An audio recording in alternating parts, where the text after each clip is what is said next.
cannonball screams overhead like the world's angriest hornet, and William Barrett Travis ducks instinctively before remembering that, as commander of this crumbling fortress, ducking probably isn't the most inspiring thing to do in front of his men. Another explosion rocks the ancient limestone walls of the Alamo, sending chunks of stone raining down like deadly confetti. Travis straightens his uniform, checks his rifle, and glances at the calendar scratched into the wall beside him. March 6, 1836, day 13 of the siege, and judging by the sounds outside, the thundering of boots, the clash of steel, the screams of "Viva Santa Anna," today is going to be the day everything ends. He looks across the courtyard, where Davy Crockett is reloading his rifle with the casual efficiency of a man who's done this roughly 1,000 times before. Jim Bowie, pale and sweating from the fever that's been eating him alive for days, struggles to sit up on his cot, pistols in both hands. The Mexican army, all 4,000 of them, are finally making their move. The final assault, the end of the line. And Travis grins like a man who's already dead and just hasn't gotten around to lying down yet. Because sometimes, when you're outnumbered 20-1, and your walls are crumbling, and your water's running low, and your only reinforcements are the ghosts of better men, there's nothing left to do but laugh at the cosmic joke of it all. But let's back up a bit, because to understand how roughly 200 men ended up trapped in a decaying Spanish mission, about to face the fury of the entire Mexican army, you need to understand that this whole mess started with the kind of political disagreement that could only be settled with large amounts of gunpowder and poor life choices. Your story begins not with the Alamo, but with Texas itself, a vast, stubborn stretch of land that in 1836 had all the charm of a beautiful woman with a violent temper and a drinking problem. Texas was technically part of Mexico, which was technically fine with most people, except for the small matter that the Mexican government kept changing the rules every time someone sneezed. You're an American settler in the 1820s and 1830s. The Mexican government, desperate to populate their northern frontier, practically begs you to move to Texas. Come on down, they say. Bring your families, bring your slaves, practice whatever religion you want. We're practically giving land away, so you pack up your life, move your family 1,000 miles through hostile territory, build a farm with your bare hands, and start raising cattle and children in roughly equal measure. Then, faster than you can say political instability, the Mexican government changes its mind. New laws, no more slavery, Catholicism only, heavy taxes.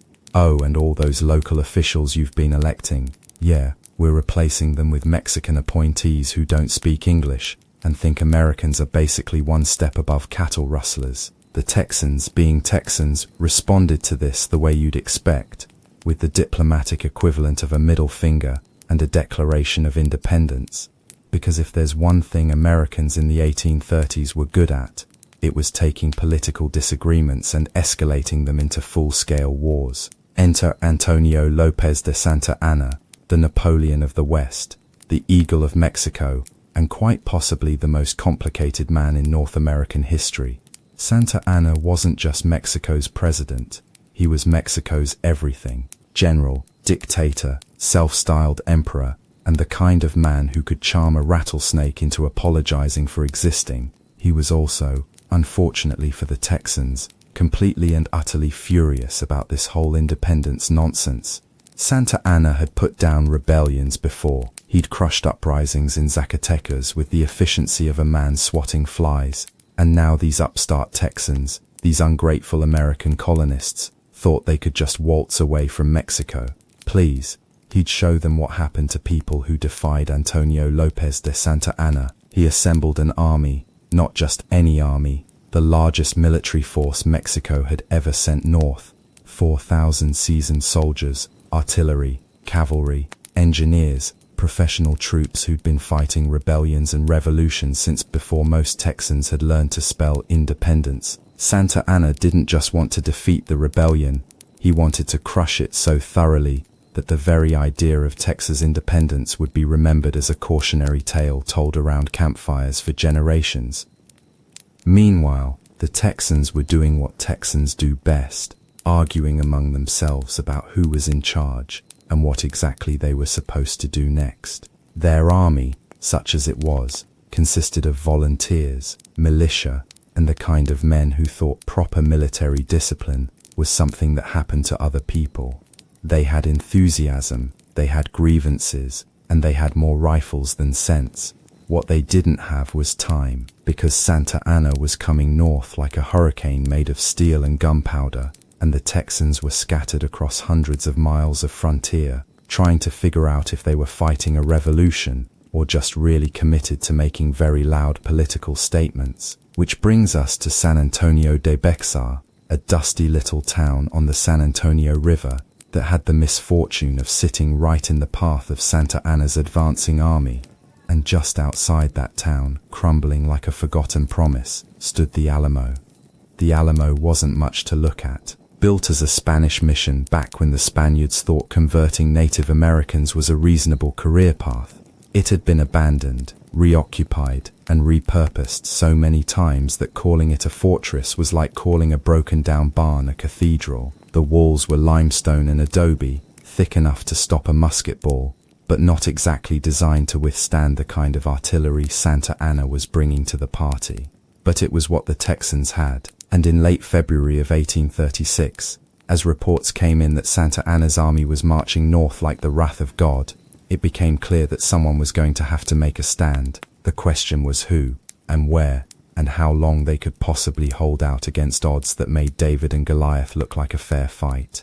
Enter William Barrett Travis, all of 26 years old and burdened with the kind of responsibility that would have sent lesser men running for the nearest border. Travis was a lawyer turned soldier, which should tell you something about his judgment right there. He was also ambitious, brave to the point of stupidity, and possessed of the kind of stubborn pride that makes men do legendary things for terrible reasons. Travis found himself in command of the Alamo, not because he was the best man for the job, but because he was the man who happened to be there when the job needed doing. Jim Bowie was supposed to be in charge, but Bowie was drunk half the time and sick the other half, leaving Travis to figure out how to defend an indefensible position with insufficient men and supplies that would have been inadequate for a church picnic, much less a siege. And then, as if the situation wasn't complicated enough, Davy Crockett showed up. David Crockett, congressman, frontiersman, and quite possibly the most famous man in America, had come to Texas for reasons that probably made sense to him at the time. Maybe it was politics, maybe it was adventure, maybe he was just tired of Washington and wanted to go somewhere where shooting things was still considered a legitimate form of political discourse. Whatever his reasons, Crockett arrived in San Antonio with a small group of Tennessee volunteers, a rifle he called Old Betsy, and a reputation that preceded him like thunder before lightning. Crockett was 50 years old, which in frontier terms made him practically ancient. He was also a legend in his own time, a man whose exploits had been exaggerated and embellished until it was hard to tell where Davy Crockett ended and American folklore began. Could he really shoot the eye out of a squirrel at 100 yards? Probably. Had he really killed a bear with nothing but a knife? Maybe. Did his arrival at the Alamo boost morale among the defenders? Absolutely, because when Davy Crockett shows up at your fortress grinning like he's just walked into the best party in Texas, it's hard not to feel like maybe, just maybe, you might actually have a chance. The other defenders were a mixed bag of the kind of men who end up in impossible situations through a combination of bad luck, worse judgment, and the peculiar American belief that impossible odds just made victory more interesting. There were regular soldiers, militia volunteers, Tijanos fighting for Texas independence, and the kind of adventurers who thought certain death sounded like an interesting way to spend a Tuesday. They came from Tennessee and Kentucky, from Alabama and Mississippi. Some were recent immigrants from Europe, drawn by the promise of land and freedom. Others were native Texans, fighting for the only home they'd ever known. A few were professional soldiers seeking glory. Most were just ordinary men who'd found themselves in an extraordinary situation and decided to see it through to the end. Jim Bowie was there, of course, though by late February he was more liability than asset. The man who'd made the Bowie knife famous was laid low by something typhoid, pneumonia, consumption, take your pick, that left him barely able to stand, much less fight. But Bowie was the kind of man who'd rather die in battle than in bed, so he stayed, propped up with pillows and pistols, ready to take as many Mexicans with him as possible. The situation was, to put it mildly, not great. The Alamo's walls enclosed about 3 acres, which sounds like a lot until you realize you're trying to defend it with fewer than 200 men against an army of 4,000. The artillery consisted of a few cannons that had seen better decades. The food supplies were running low. The water situation was questionable, and the nearest reinforcements were scattered across Texas, probably arguing about whether they should come help or head for the Louisiana border. But Travis, with the optimism of youth and the stubbornness of a born lawyer, decided they could hold out. After all, what was the worst that could happen? On February 23, 1836, the defenders of the Alamo got their answer, when Santa Anna's army appeared on the horizon like a thundercloud made of steel and fury. The Mexicans didn't sneak up or attempt any kind of surprise. They marched into San Antonio with bands playing, flags flying, and the kind of military precision that suggested they'd done this sort of thing before. Santa Anna established his headquarters in the town and immediately sent a messenger to the Alamo with a simple message: surrender unconditionally or expect no mercy. The red flag of no quarter was raised over the church of San Fernando, just in case anyone missed the subtlety of the message. Travis's response was equally direct: a cannon shot from the Alamo's walls. Because when someone suggests you surrender unconditionally and you're Texan, the proper response is not words but gunpowder. The siege began immediately. Mexican artillery set up positions around the Alamo and began the methodical work of reducing the walls to rubble. It wasn't glamorous work, just the steady, grinding process of firing cannonballs at limestone until something gave way. Meanwhile, Mexican infantry took positions close enough to the walls to prevent any escape, but far enough away to avoid the rifles of the defenders. For the men inside the Alamo, the siege became a strange routine of terror punctuated by boredom. Cannonballs would scream overhead at irregular intervals, keeping everyone on edge. Sharpshooters would take potshots at anyone foolish enough to show themselves above the walls, and always pressing against the consciousness like a physical weight was the knowledge that 4,000 enemy soldiers surrounded them, waiting for the order to attack.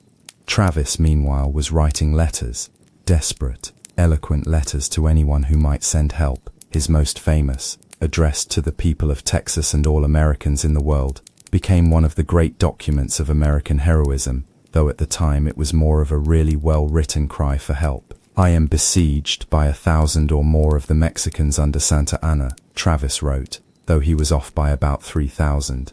"I have sustained a continual bombardment and cannonade for 24 hours and have not lost a man. The enemy has demanded a surrender at discretion, otherwise the garrison are to be put to the sword if the fort is taken. I have answered the demand with a cannon shot, and our flag still waves proudly from the walls. I shall never surrender or retreat." It was stirring stuff, the kind of rhetoric that makes excellent reading but terrible military strategy. Because while Travis was busy crafting immortal prose, Santa Anna was busy positioning artillery. The daily routine inside the Alamo settled into a grim pattern. Dawn would bring the resumption of cannon fire, the Mexican guns methodically chipping away at walls that had never been designed to withstand modern artillery. The defenders would return fire when they had targets, but mostly they waited, conserved ammunition, and tried not to think too hard about the math. 200 men against 4,000. It didn't take a West Point education to figure out how that equation was likely to end. Davy Crockett, being Davy Crockett, tried to keep spirits up with stories, jokes, and the occasional fiddle tune. The man who charmed Congress and killed bears was now using those same skills to help a garrison of doomed men maintain their sanity. He'd regale them with tales of his adventures, most of which were probably true, some of which were definitely embellished, and all of which served the vital purpose of reminding the defenders that they were men, not just targets. Jim Bowie, meanwhile, was fighting his own private war against illness and time. Confined to a cot, but refusing to give up his weapons, he became a symbol of stubborn defiance, the man too sick to stand, but too proud to quit. His presence was a reminder that some things matter more than comfort, more than safety, more than the rational calculation of odds. The Mexican bombardment continued day and night, though Santa Anna wasn't in any hurry. He had time, he had supplies, and he had overwhelming superiority in numbers. Why rush? Let the Texans sweat behind their crumbling walls. Let them count their dwindling supplies and contemplate their chances. Fear, Santa Anna understood, was often more effective than bullets. But if Santa Anna expected the defenders to crack under pressure, he'd misunderstood his opponents. These were men who'd come to Texas precisely because they were too stubborn to accept other people's rules. They weren't the type to surrender just because the odds were impossible. If anything, impossible odds just made them more determined. On March 1st, 32 men from Gonzales slipped through the Mexican lines and into the Alamo.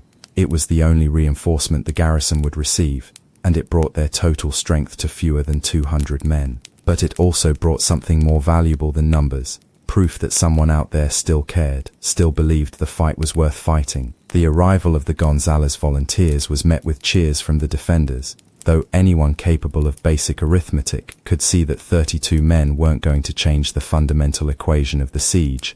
What they did change was morale, because sometimes, when you're facing impossible odds, knowing that someone else thinks you're worth saving makes all the difference.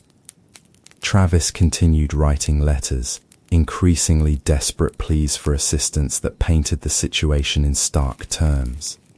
If this call is neglected, I am determined to sustain myself as long as possible and die like a soldier who never forgets what is due to his own honor and that of his country. Victory or death. Victory or death. It had a nice ring to it, the kind of phrase that looked good carved into marble. Of course, given the current circumstances, the smart money was definitely on death. By early March, the walls of the Alamo were showing serious damage. Mexican cannon fire had opened several breaches, though none large enough yet for a full assault. But Santa Anna was a patient man, and he knew that time was on his side. Every day the siege continued was another day the defenders' supplies dwindled, another day their ammunition ran lower, another day closer to the inevitable end. Inside the Alamo, the defenders could feel the noose tightening. Food was running short. Water was becoming precious. Ammunition, while not yet critical, was being counted and recounted with the care of men who knew every bullet might be their last. But morale remained surprisingly high. Part of it was leadership. Travis, for all his youth, managed to project confidence even when he must have been calculating their chances of survival in decimal points. Part of it was the presence of men like Crockett and Bowie, whose reputations alone were worth a company of regulars. And part of it was simple, stubborn pride. These men had come to Texas seeking something: land, freedom, opportunity, adventure. They'd found instead a crumbling mission, overwhelming odds, and the certainty of death. But they'd also found something else, the chance to be part of something larger than themselves, the chance to make a stand that would echo through history, to write their names in the stars with gunpowder and blood. On March 3rd, Santa Anna received reinforcements, bringing his total force to over 4,000 men. He also received new artillery, including an 18-pounder that could punch holes in the Alamo's walls like a fist through paper. The noose was tightening, and everyone knew it. That evening, Travis gathered his men in the courtyard. According to legend, and with Travis, the legend often mattered more than the facts, he drew a line in the dirt with his sword and asked every man willing to stay and fight to cross it. Whether this actually happened is debatable. What's not debatable is that every defender, save one, chose to stay. The exception was Louis Rose, who decided that discretion was indeed the better part of valor and slipped away in the night. History has been unkind to Rose, painting him as a coward for choosing life over glory. But perhaps he was simply the only man in the Alamo capable of basic arithmetic and unwilling to let pride override common sense. The rest stayed. Crockett stayed, fiddle and rifle ready. Bowie stayed, propped up in his sickbed with pistols loaded. Travis stayed, young and proud and certain that some things were worth dying for. The Gonzales volunteers stayed, having come too far to turn back now. The Tejanos stayed, fighting for a Texas they believed could be free. They stayed, and they waited, and they prepared to die. March 5th passed quietly, the calm before the storm that everyone could feel building.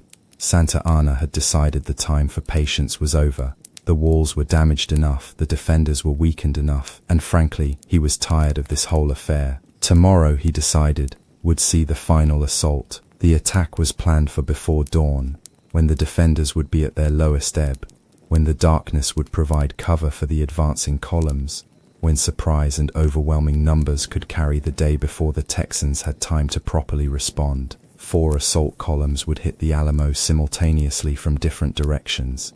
The plan was simple: overwhelm the defenders with sheer numbers, punch through the walls at multiple points, and end this rebellion once and for all. No quarter would be given. Santa Anna had made that clear from the beginning.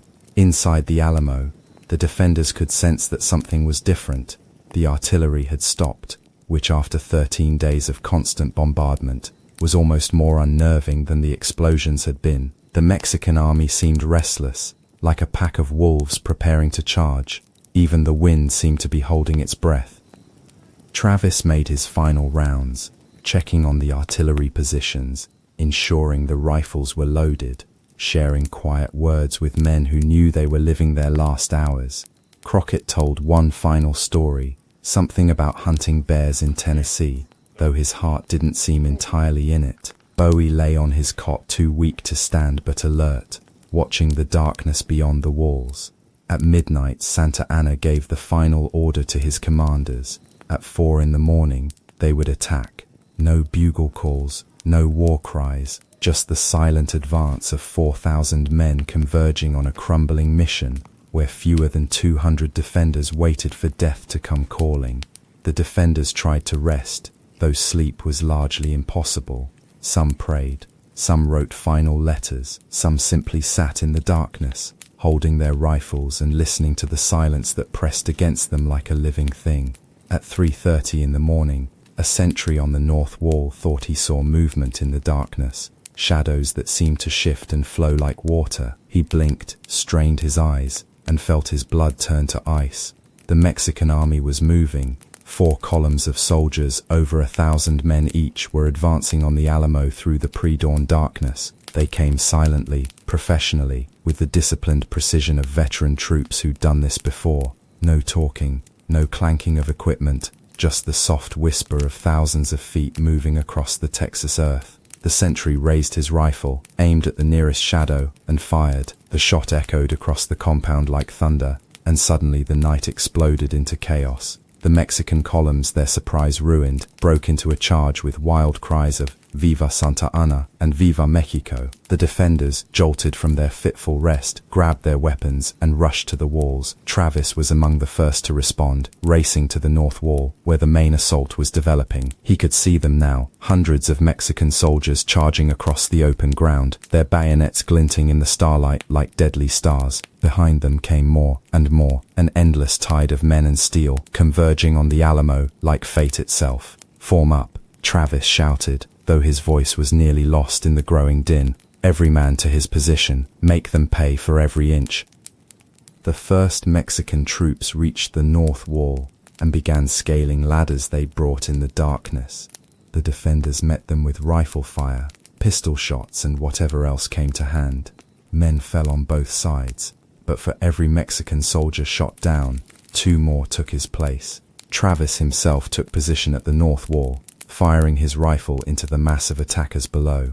He was reloading when a musket ball caught him in the forehead, killing him instantly. The young commander who'd written such stirring letters about victory or death got his answer in the first minutes of the final battle. But his death, rather than demoralizing the defenders, seemed to inspire them to greater fury. These men had come too far and suffered too much to give up now. If they were going to die, and they were, they'd take as many Mexicans with them as possible. Davy Crockett and his Tennessee volunteers were positioned at the wooden palisade on the south side of the compound. When the Mexican columns hit their position, Crockett fought like the legend he was. Old Betsy barked again and again, each shot finding its mark. When his rifle was empty, he swung it like a club. When the stock broke, he drew his pistols. When those were empty, he pulled his knife. The battle was chaos incarnate. Men fought and died in the pre-dawn darkness, muzzle flashes providing brief, hellish illumination. The Mexican assault came in waves, each one breaking against the defenders' desperate resistance, each one followed by another that came closer to breaking through. At the south wall, Mexican troops managed to get a foothold on top of the parapet.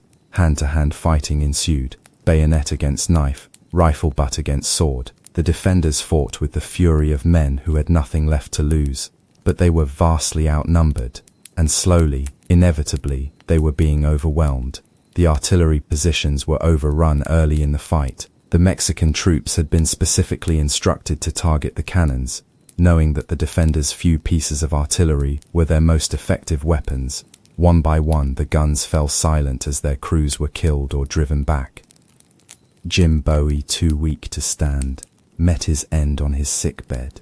According to some accounts, Mexican soldiers found him there and bayoneted him where he lay. According to others, he managed to fire his pistols one last time before being overwhelmed. Either way, the man who'd given his name to America's most famous knife died as he'd lived fighting. By 5 in the morning, less than an hour after the assault began, Mexican troops had breached the walls at multiple points and were pouring into the compound. The defenders fell back to the long barracks, the church, anywhere they could make a final stand. But it was over, really, had been over from the moment Santa Anna decided to end the siege. The final pockets of resistance were eliminated one by one. Mexican soldiers, their blood up from the fighting, showed no mercy. These were the rebels who'd defied Mexico, who'd killed Mexican soldiers, who'd forced Santa Anna to march north with an army to settle what should have been a simple matter of colonial administration. Davy Crockett's end is disputed by historians, though it hardly matters now. Some say he died fighting at the Palisade, Old Betsy in his hands. Others claim he was captured and executed on Santa Anna's orders. A few suggest he fought his way to the church and died there in a final blaze of glory.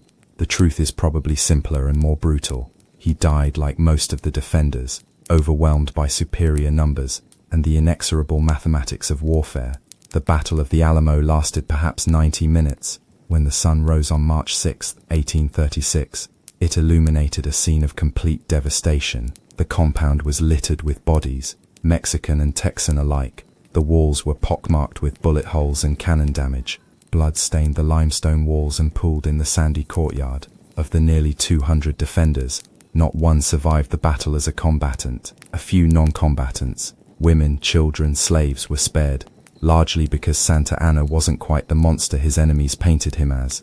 But every man who'd chosen to stay and fight was dead. Mexican casualties were significant. Estimates range from 600 to 1,600 killed and wounded. For a force of 4,000 attacking a garrison of fewer than 200, it was a surprisingly costly victory. The defenders had made the Mexicans pay dearly for their triumph. Santa Anna walked through the compound as the bodies were being counted.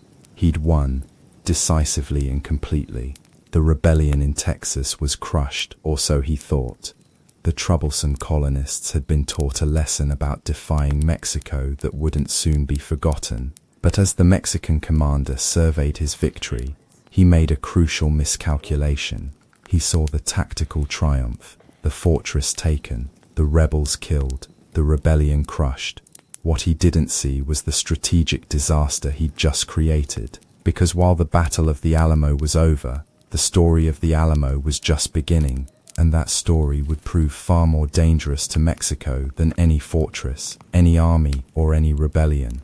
The bodies of the defenders were burned in a mass pyre, their ashes scattered by the Texas wind. Santa Anna probably thought that was the end of it. Reduce the rebels to ash and let the wind carry away their memory. But he'd misunderstood something fundamental about the American character, about the Texas spirit, about the power of martyrdom. The Alamo wasn't just a military defeat. It was a symbol, a rallying cry, a story that would be told and retold until it took on a life of its own. Travis's letters, with their stirring rhetoric about victory or death, would be reprinted in newspapers across America. Crockett's death would be mythologized until he became less man than legend. Bowie's final stand would inspire countless tales of courage in the face of impossible odds. Remember the Alamo would become the battle cry of the Texas Revolution, shouted by men charging into battle at San Jacinto 6 weeks later. It would echo through American history, a reminder that sometimes losing a battle means winning something far more valuable, a cause, a symbol, a story that inspires others to carry on the fight. Santa Anna had won the Battle of the Alamo, but in doing so, he'd lost something far more important, the moral authority to rule Texas. Because in the end, It's not enough to defeat your enemies. You have to defeat their ideas, their dreams, their willingness to die for something greater than themselves. And that, as Santa Anna would discover at San Jacinto, is far harder to kill than any number of men behind crumbling walls. But that's another story. For now, let's turn our attention to another impossible battle, another doomed stand, another group of warriors who chose death over dishonor in a narrow pass between the mountains and the sea, where 300 Spartans faced the might of the Persian Empire and taught the world that sometimes the greatest victories come from the most noble defeats. The spear point slides between the bronze plates of his armor, with the soft, almost gentle sound of metal finding flesh, and for a moment, King Leonidas of Sparta feels nothing but surprise. Not pain, that will come later, if there is a later, not fear. He'd left that behind at the Spartan assembly, when he'd volunteered for this particular version of suicide, just surprised that after 3 days of slaughter, after watching the mightiest army in the world break itself against 300 Spartan shields, the end has come so quietly, so personally. He looks down at the Persian spear protruding from his side, then up at the face of the man who'd thrust it there, a young Persian, barely old enough to grow a proper beard, whose eyes are wide with shock at his own success. Around them, the narrow pass of Thermopylae has become a charnel house, littered with the bodies of Persians and Greeks alike. The smell of blood and bronze fills the air like incense at a particularly violent religious ceremony. Leonidas grins, which probably isn't the reaction the young Persian was expecting. He wraps his left hand around the spear shaft, pulls the boy closer, and drives his Zekphos sword into the Persian's throat with the casual efficiency of a man who's been killing people since before this boy was born. "Thank you," Leonidas whispers in Greek as the Persian collapses. "I was starting to get bored." He staggers backward, pulls the spear from his side, and looks around the pass. His 300 Spartans, what's left of them, are still fighting, still holding the line, still making Xerxes' massive army pay in blood for every foot of Greek soil. But there aren't 300 anymore, maybe 50, maybe fewer, and they're surrounded now, thanks to that damned mountain path, and that bastard Ephialtes who'd sold them out for Persian gold. But they're still Spartans, still standing, still making the kind of stand that poets will sing about for the next 2,000 years, assuming there are any poets left when this is over. Leonidas spits blood, hefts his shield, and wades back into the fight. Because when you're a Spartan king, and you've brought 300 of your best men to die in a mountain pass for the glory of Greece, you don't get to sit down just because you've been stabbed. You keep fighting until there's nothing left to fight for, or nothing left of you to do the fighting. But let's step back a moment, because to understand how 300 Spartans ended up choosing to die in a narrow pass while facing the largest army in human history, you need to understand that this whole mess started with the kind of diplomatic misunderstanding that could only be resolved with spears and the complete destruction of somebody's way of life. The year is 480 BC, and the Persian Empire is having what you might generously call a very good century. Under kings like Cyrus and Darius, and now under Xerxes, the Persians have conquered everything from India to Egypt, from the Caucasus to the Arabian Peninsula. They rule over millions of people, command armies that stretch to the horizon, and have more gold than they know what to do with. The only problem is Greece, specifically the stubborn, argumentative, perpetually warring collection of city-states that call themselves Hellenes, and seem constitutionally incapable of accepting Persian rule without making a tremendous fuss about it. 10 years earlier, the Greeks had humiliated the mighty Persian Empire at a little beach called Marathon, where a force of Athenians and Plataeans had charged straight into a Persian army twice their size and somehow emerged victorious. It was the kind of defeat that empires don't forget, the kind of insult that demands an answer written in blood and fire. Xerxes, who'd inherited the throne from his father Darius along with a burning desire to finish what the old man had started, decided that the Greek problem required a Greek solution. Specifically, it required an army so large, so overwhelming, so utterly massive, that the Greeks would take one look at it and immediately develop a sudden interest in Persian customs and taxation. The army Xerxes assembled was beyond anything the world had ever seen. Conservative estimates put it at over 100,000 men. Persian sources claimed closer to 1 million. The truth was probably somewhere in between, but regardless of the exact number, it was big enough to drink rivers dry, numerous enough to darken the sky with arrows, and impressive enough to make most sensible people reconsider their political loyalties. This wasn't just an army, it was a migration. Persians, Medes, Scythians, Indians, Ethiopians, Arabs, Phoenicians, Egyptians, and dozens of other subject peoples, all marching west under the banner of the King of Kings. They brought their families, their servants, their livestock, their gods. Entire cities packed up and followed the army, turning Xerxes' invasion into the largest movement of people in ancient history. The Greeks, meanwhile, were doing what Greeks did best, arguing. The various city-states couldn't agree on who should lead the resistance, where they should make their stand, or whether they should resist at all. Some, like Thebes, were already making accommodating noises toward the Persians, figuring that collaboration was preferable to incineration. Athens, still riding high on their victory at Marathon, wanted to fight. Sparta, being Sparta, wanted to fight, but only on their own terms, and probably not until after their religious festivals were complete. The smaller city-states mostly wanted to hide behind their walls and hope the whole thing would blow over. Into this mess of political indecision stepped Leonidas, king of Sparta, a man whose approach to diplomacy made his countrymen look subtle by comparison. Leonidas was in his 50s, a veteran of Sparta's endless wars, and the kind of king who led from the front because he literally didn't know any other way to lead. When Xerxes sent ambassadors to Sparta demanding the traditional tokens of submission, earth and water, Leonidas provided a response that would have made his ancestors proud. He kicked the ambassadors into a well, not the most diplomatic solution perhaps, but it certainly clarified Sparta's position on Persian taxation policies. This gesture, while satisfying, had the unfortunate side effect of guaranteeing that when Xerxes arrived in Greece, Sparta would be at the very top of his list of cities to obliterate completely. But Leonidas had calculated the odds and decided that some insults were worth the price. The problem was timing. Xerxes' army was already crossing the Hellespont, that narrow strip of water between Asia and Europe, on a bridge of boats that stretched for over a mile. The Persians were coming, ready or not, and the Greeks were still debating whether to fight them on the beaches, in the mountains, or preferably somewhere else entirely. Sparta had additional complications. The Carneia, one of their most sacred religious festivals, was approaching, and Spartan law forbade the army from marching during religious observances. It was the same law that had kept them from arriving at Marathon in time to help the Athenians 10 years earlier, and it threatened to keep them out of this fight as well.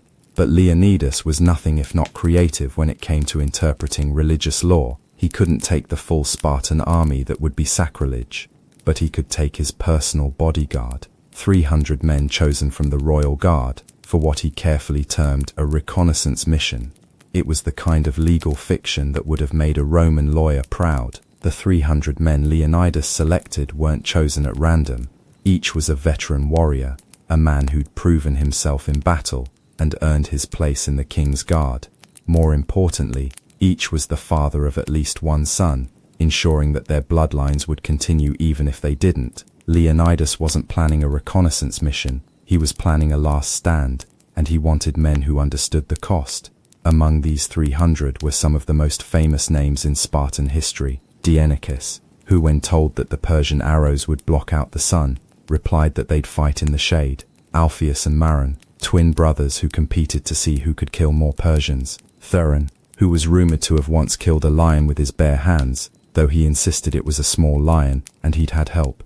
These weren't just soldiers, they were the cream of Spartan warrior culture, men who'd been raised from childhood for exactly this kind of impossible fight. They'd been trained to view death in battle, not as a tragedy, but as the highest honor a Spartan could achieve. Their mothers had literally sent them off to war with the instruction to come back with your shield or on it. Word of Leonidas's decision spread quickly through the Greek world. The Spartan king was marching north with 300 men to face an army of over 100,000. It was either the most heroic gesture in military history, or the most elaborate form of suicide ever attempted.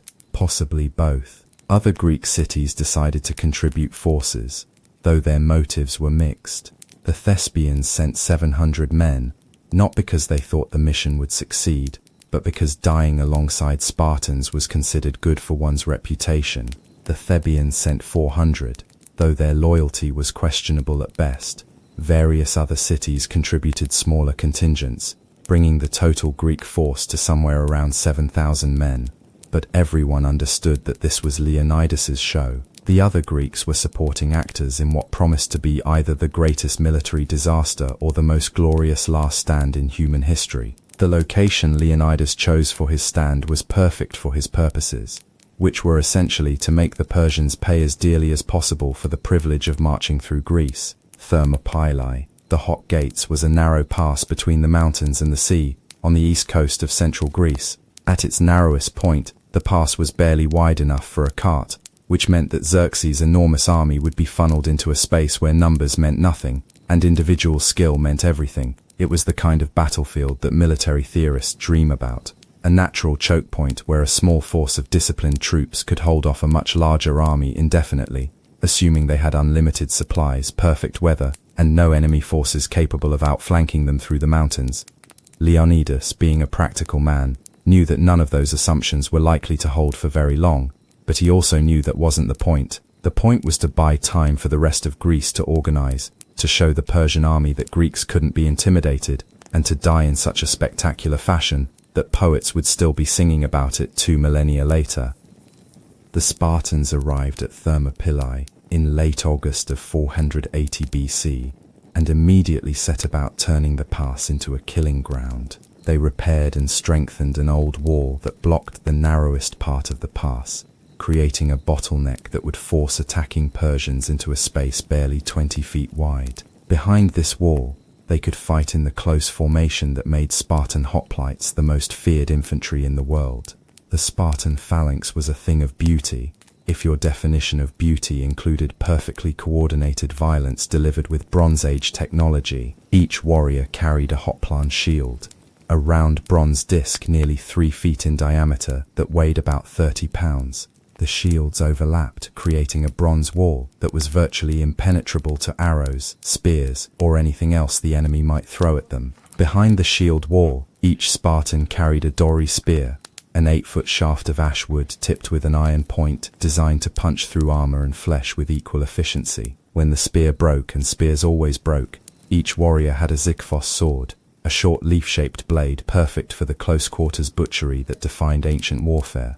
But the real weapon of the Spartan phalanx wasn't bronze or iron, it was discipline. These men had trained together since childhood, had fought together in dozens of battles, and knew each other's movements better than most married couples knew their spouses. They moved as one organism, thought as one mind, and killed with the mechanical precision of a well-oiled machine. The Persian advance guard arrived at Thermopylae on a hot morning in late August, their scouts reporting back to Xerxes that a small force of Greeks had blocked the pass. The reports described the enemy as perhaps 7,000 men, mostly from minor city-states, with a core of 300 Spartans who seemed to be preparing for a siege.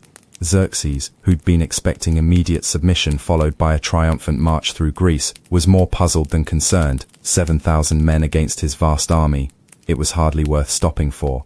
He sent a herald to demand surrender, probably as a formality. The herald returned with Leonidas's reply, which has been paraphrased in various ways over the centuries, but essentially boiled down to, "Come and take them." Not the most diplomatic response, but it certainly clarified the situation. Xerxes waited for 4 days, probably hoping the Greeks would come to their senses and withdraw. When it became clear that wasn't going to happen, he decided to demonstrate why defying the Persian Empire was generally considered bad for one's health. The first attack came at dawn on the 5th day. Xerxes sent his Median troops forward, not his best soldiers, but competent professionals who'd conquered half the known world. They advanced toward the narrow pass with the confidence of men who'd never met an enemy they couldn't overwhelm through sheer numbers. They met the Spartans at the rebuilt wall, and the lesson began immediately. The Medians came forward in loose formation, as was their custom, expecting to sweep away the small Greek force through weight of numbers. Instead, they found themselves channeled into a narrow space where only a few dozen men could fight at once. facing a bronze wall of overlapping shields that seemed utterly impenetrable. Spartan spears thrust forward in perfect unison, finding gaps in armor, punching through shields, dropping medians faster than they could be replaced. When the spears broke, the Spartans drew their swords and continued the methodical slaughter. The medians pressed forward, climbing over the bodies of their fallen comrades, only to meet the same unyielding wall of bronze and iron. For the Spartans, it was almost routine. They'd been fighting in phalanx formation since they were children, and this was exactly the kind of battle they'd trained for their entire lives.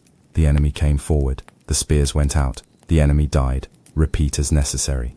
It was less a battle than a very violent form of agricultural work. The medians, meanwhile, were learning a hard lesson about the difference between quantity and quality. They were brave men, experienced soldiers, but they'd never faced anything like the Spartan phalanx. Their loose fighting style, perfect for open battlefield combat, was useless in the narrow confines of Thermopylae. They died in waves, their bodies piling up in front of the wall like cordwood.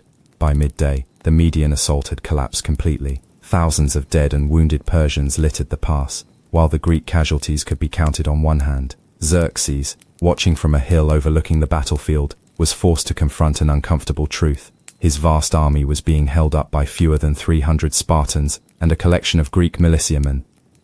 That afternoon, Xerxes sent forward his immortals, the elite corps of the Persian army. These were his best troops, 10,000 warriors chosen for their skill and fanaticism, men who'd never known defeat. They were called immortals because their numbers were always kept at exactly 10,000. When one fell, another immediately took his place, making the unit seem deathless.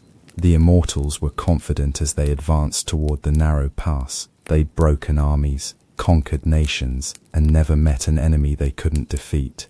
300 Spartans, no matter how skilled, couldn't possibly stand against the elite of the Persian Empire. They were wrong. The immortals hit the Spartan line like a wave hitting a cliff, and with roughly the same result. The bronze wall of shields held firm, the spears thrust out in perfect coordination, and Persian bodies began piling up on top of Median corpses. The immortals pressed their attack with the fury of men whose reputation was at stake, but they might as well have been trying to break down a mountain with their bare hands. Leonidas, standing in the front rank of the phalanx, was having the time of his life. This was what he'd been born for, what he'd trained for, what every Spartan dreamed of. A perfect battle against impossible odds, where skill and discipline could triumph over mere numbers. His spear moved like a living thing, finding Persian throats with mechanical precision. When it broke, he drew his sword and continued the dance of death. Around him, his 300 warriors fought with the calm efficiency of men doing a job they understood perfectly. No shouting, no battle cries, just the rhythmic thrust and withdrawal of bronze-tipped spears and the steady accumulation of enemy corpses. They were writing their names in history with Persian blood, and they knew it. The Immortals' assault lasted until sunset, wave after wave of elite Persian warriors breaking themselves against the Spartan phalanx like surf against rocks. When the survivors finally withdrew, they left behind over 4,000 dead, including 2 of Xerxes' own brothers. The supposedly invincible Immortals had been stopped cold by a handful of Greeks in a narrow pass. That evening, as the Persians counted their casualties and the Greeks tended their few wounded, both sides understood that something unprecedented was happening at Thermopylae. The largest army in human history was being held up by the smallest force imaginable, and nobody was quite sure what to do about it. Xerxes, sitting in his royal tent surrounded by maps and increasingly nervous advisors, was beginning to understand that he'd seriously miscalculated the nature of his enemy. These weren't the barbarians his father had described, easily intimidated by displays of Persian might. These were warriors who seemed to welcome death as an old friend, who fought with a skill and discipline that matched anything in the Persian army. More troubling was the psychological effect the defeat was having on his troops. The Persians had been raised on stories of their own invincibility, told that no force on earth could stand against the might of the King of Kings. Now they'd seen 2 elite units shattered by a handful of Greeks, and doubt was beginning to creep in like poison. Meanwhile, in the Greek camp, morale was impossibly high. They'd faced the best the Persian Empire had to offer, and not only survived but triumphed. The men were already composing the letters they'd never lived to send, describing their victory over the famous Immortals, their stand against impossible odds. Leonidas made his rounds through the camp, checking on his men, sharing quiet words of encouragement. He found Dienicus sharpening his spear point and asked how he was feeling. "Like a man who's finally found the perfect war," Dienicus replied, not looking up from his work. "Good enemies, good ground, good weather. What more could a warrior ask for? A few more enemies, perhaps," Leonidas suggested. "I'd hate for anyone to go home unsatisfied." They both laughed, the dark humor of men who'd already accepted their fate and found it good. But Leonidas knew their situation was more precarious than his men realized. The pass was holding for now, but Xerxes had options. The Persian fleet controlled the seas, preventing any Greek naval support. More concerning was the mountain path that led around Thermopylae. If the Persians found it, they could attack the Greeks from behind and turn their perfect defensive position into a death trap. Leonidas had posted troops on the mountain path, of course. 1,000 Phocians held the summit, supposedly watching for any Persian attempt to outflank the main position. But the Phocians weren't Spartans, and their loyalty was questionable at best. If they broke or switched sides, the 300 would be surrounded and doomed. Of course, the 300 were doomed anyway. Leonidas had always known that the question wasn't whether they'd survive. It was whether they'd buy enough time for the rest of Greece to organize its defenses, and whether their deaths would inspire other Greeks to continue the fight. The second day of battle began much like the first, with Persian troops advancing up the narrow pass into the teeth of the Spartan phalanx. Xerxes had spent the night reorganizing his forces, bringing up fresh troops to replace the casualties from the previous day's fighting. He had men to spare. The question was whether he had enough to break through before his army's morale collapsed completely. This time the Persians tried different tactics. They sent forward archers to shower the Greek position with arrows, hoping to weaken the phalanx before the infantry assault. The plan was sound in theory, but it ran up against the practical reality of Spartan shields and discipline. The bronze hoplon shields, locked together in formation, created an almost impenetrable barrier. Arrows that might have devastated loose formations of troops bounced harmlessly off the bronze wall. The few that found gaps were stopped by the bronze corselets the Spartans wore beneath their shields. It was like trying to kill a turtle with a handful of twigs.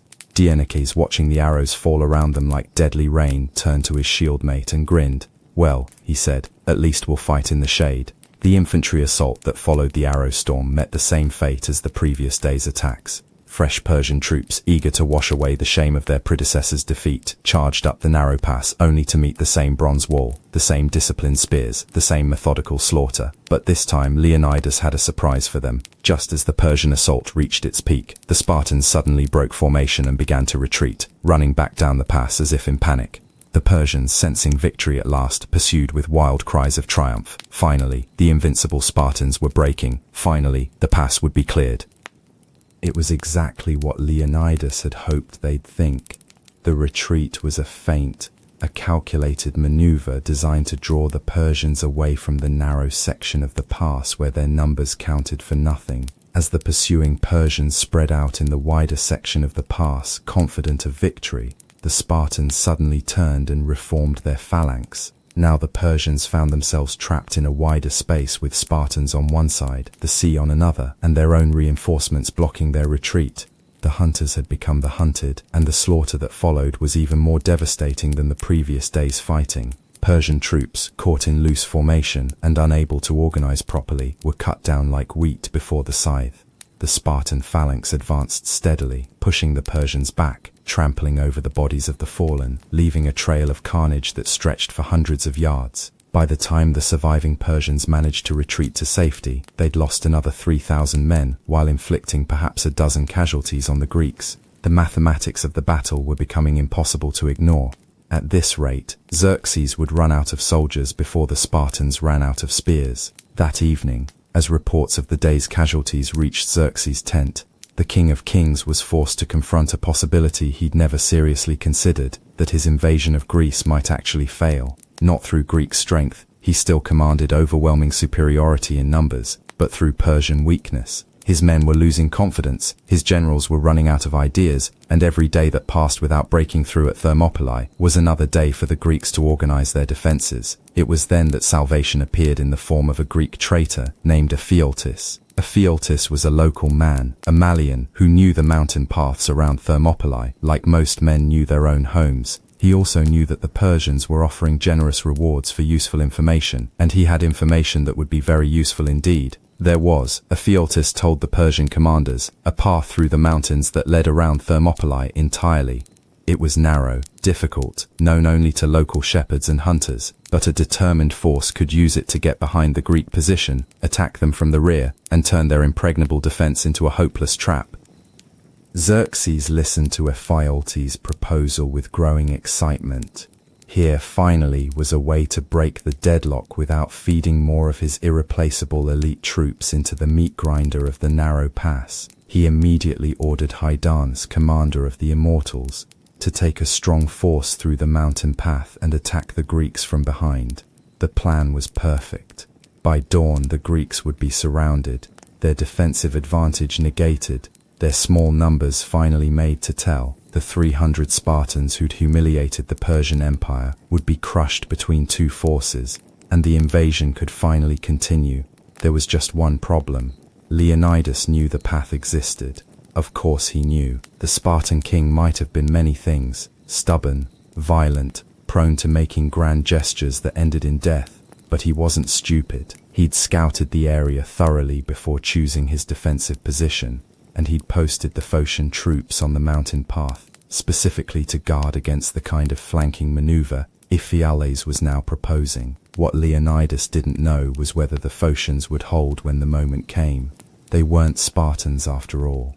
They hadn't been raised from childhood to view death in battle as the highest possible honor. When faced with overwhelming Persian forces, they might well decide that discretion was indeed the better part of valor.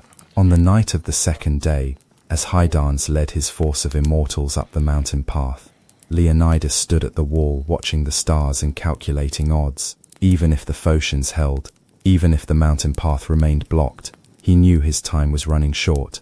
His men were exhausted from 2 days of constant fighting, their supplies were running low, and Xerxes had thousands of fresh troops he could throw into the battle, but they'd already accomplished more than anyone had thought possible. They'd held the pass for 2 days against the largest army in history. They'd shattered the myth of Persian invincibility. They'd bought precious time for the rest of Greece to prepare its defenses. If they died tomorrow, and they probably would, it wouldn't be for nothing. Dawn of the third day brought devastating news. The Phocians had broken. Faced with the advance of Hydarnes' immortals, they'd abandoned their positions and fled into the mountains. The mountain path was open, and Persian forces were already descending toward the rear of the Greek position. A scout brought the news to Leonidas as the king was preparing for the day's fighting. The messenger was breathless, terrified, nearly incoherent with the magnitude of the disaster he was reporting. "My lord," he gasped, "the Phocians, they've run. The Persians are coming down the mountain path. They'll be behind us within the hour." Leonidas received the news with the calm of a man who'd been expecting it all along. He'd always known this moment would come. The moment when tactical skill and strategic position would no longer be enough. When raw numbers would finally tell. He called his officers together and explained the situation clearly and without drama. The mountain path was lost. Persian forces would soon attack them from behind while Xerxes pressed his assault from the front. They were surrounded, outnumbered, and doomed. Most of the Greek allies faced with this news made the practical decision to withdraw while they still could. The Thespians chose to stay, as did a handful of others, but the majority slipped away in the pre-dawn darkness. Leonidas let them go without protest. There was no point in more men dying uselessly, but the 300 Spartans. They stayed, of course. Where else would they go? They were Spartans. This was exactly the kind of death they'd been raised to seek.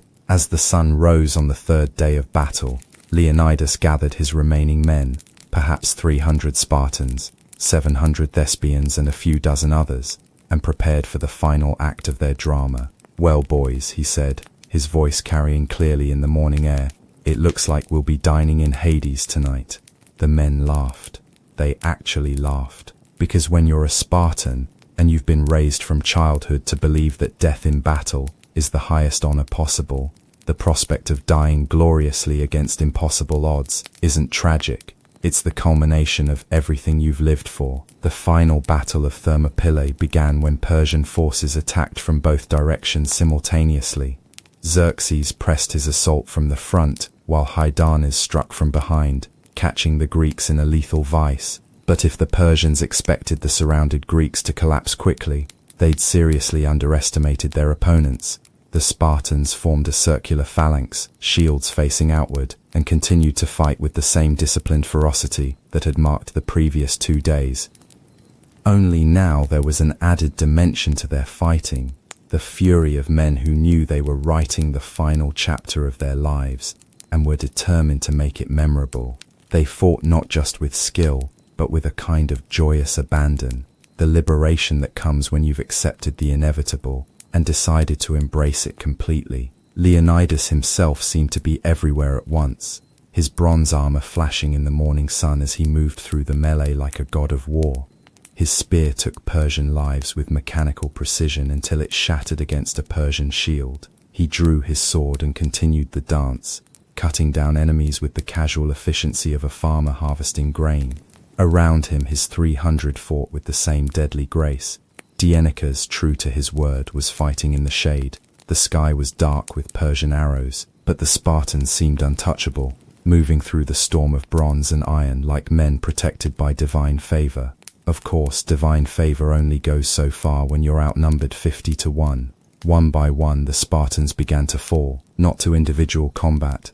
They were still the finest warriors in the world, but to simple mathematics. There were too many Persians coming from too many directions, and not even Spartan skill could overcome those odds indefinitely. Alpheus fell with a Persian spear through his chest, still fighting even as his life drained away. His twin brother Maron died trying to reach him, cut down by Persian arrows just steps away. Theron, who'd supposedly killed a lion with his bare hands, met his end surrounded by Persian corpses, his sword still in his hand. But the manner of their dying was as disciplined as their living had been. They fell in formation, shields locked, spears out, giving ground only when death made it impossible to hold their positions. Even as they died, they continued to exact a terrible price from their enemies. The circle of bronze grew smaller as the morning wore on. The Spartans compressed into an ever tighter formation as Persian pressure increased from all sides. But still they fought, still they held, still they made every foot of ground cost the Persians dearly. Leonidas, wounded now in half a dozen places but still on his feet, could see the end approaching. Most of his men were down, the survivors barely able to maintain formation. The Persians, sensing victory at last, pressed their attacks with renewed fury. It was then that he saw the young Persian who would kill him, a boy barely old enough for war advancing with a spear held low and ready. Leonidas met his eyes across the chaos of battle and smiled, because sometimes the end comes not as a roaring lion but as a frightened child doing his duty. The spear point found the gap between his corslet and his helmet, sliding home with the soft sound of bronze finding flesh. Leonidas looked down at the wound, then back at the young Persian's terrified face.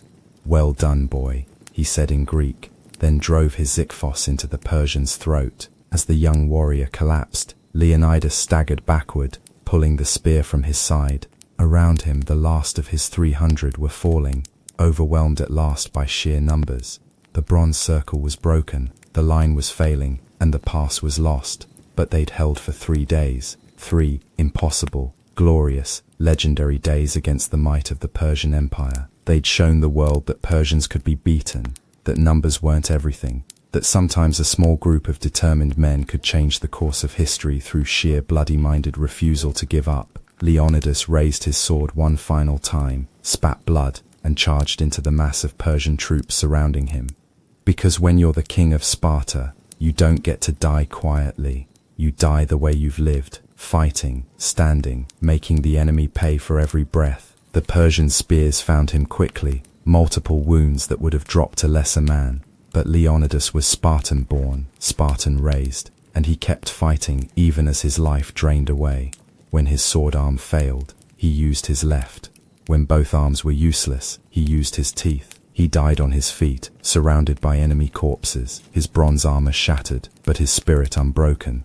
the last king of Sparta to die in battle, the man who'd chosen death over dishonor and made that choice legendary. With Leonidas's death, the last organized resistance at Thermopylae collapsed. The few surviving Greeks were overwhelmed and killed, their bodies joining the thousands of Persian dead that littered the narrow pass. The battle was over, the pass was clear, and Xerxes could finally continue his march south.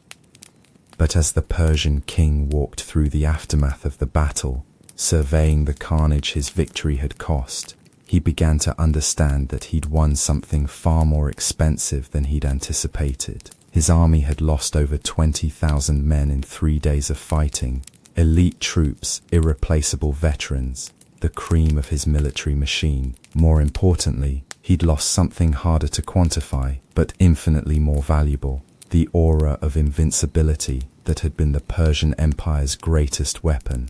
Word of the battle would spread throughout Greece, carried by the few survivors who'd escaped in the final chaos. The story would grow in the telling, becoming legend, becoming myth, becoming the kind of tale that inspires men to impossible acts of courage.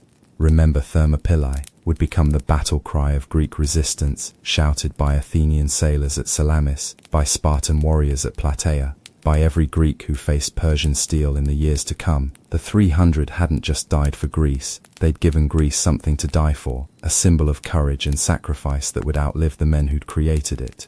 Xerxes had the bodies of the Spartans buried with honor, recognizing in death the courage he'd faced in life. But he also ordered the head of Leonidas cut off and mounted on a pike, a gesture of revenge that probably made him feel better but did nothing to diminish the growing legend of the Spartan king. Because legends once born are harder to kill than men, they spread like wildfire, growing stronger with each retelling, inspiring others to similar acts of courage and sacrifice.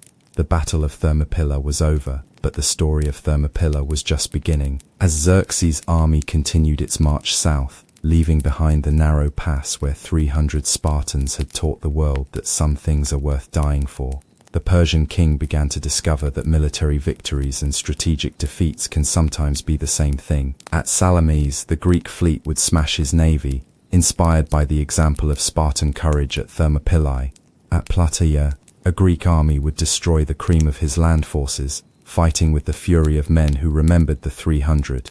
The invasion that had seemed so certain to succeed would collapse in a series of defeats, each one traced back to that moment when Leonidas chose death over submission.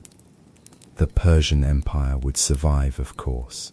It was too vast, too wealthy, too well established to be destroyed by a few military setbacks.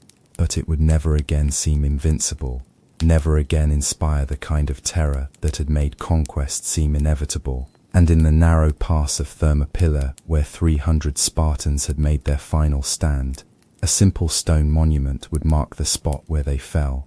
The inscription, composed by the poet Simonides, captured in 7 simple words the essence of what they'd accomplished. "Go tell the Spartans, stranger passing by, that here obedient to their laws we lie. They'd done their duty as they understood it, fought their battle as they'd been trained to fight it, and died as they'd been raised to die, standing, facing their enemies, making their last breaths count for something greater than themselves, in the end."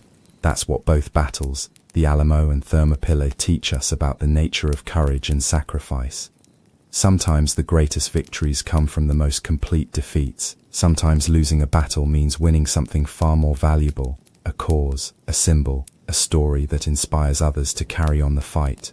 The defenders of the Alamo didn't live to see Texas' independence, but their deaths made that independence inevitable. The 300 Spartans didn't live to see Persian defeat, but their sacrifice made that defeat possible. In both cases, men chose to die for something greater than themselves, and in dying they achieved a kind of immortality that no amount of gold or power could purchase. They remind us that some things are worth dying for, that courage isn't the absence of fear but the decision to act in spite of it, and that sometimes when the odds are impossible and the cause is just, the only thing left to do is stand your ground and make the enemy pay for every inch. Whether it's a crumbling mission in Texas or a narrow pass in Greece, whether it's 200 Texans or 300 Spartans, the lesson remains the same. Heroes aren't born, they're forged in the fire of impossible choices. And their true victory isn't in surviving the battle, but in proving that some defeats are more glorious than any victory. The men who died at the Alamo and Thermopylae didn't live to see the fruits of their sacrifice, but they left behind something more valuable than life itself.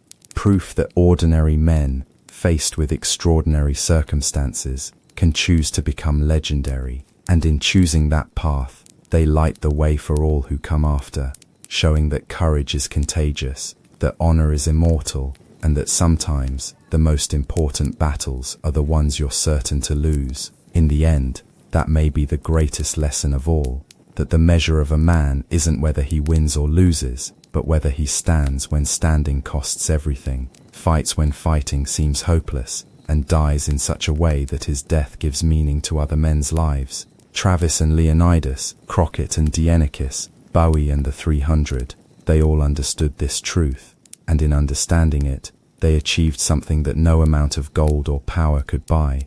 They became timeless, their names written in stars, their courage echoing through the centuries like a battle cry that will never be silenced. Remember the Alamo. Remember Thermopylae. Remember that sometimes the greatest victories come from the most noble defeats, and that true immortality belongs not to those who live longest, but to those who die best. But death, as both the defenders of the Alamo and the warriors of Thermopylae understood, is not an ending.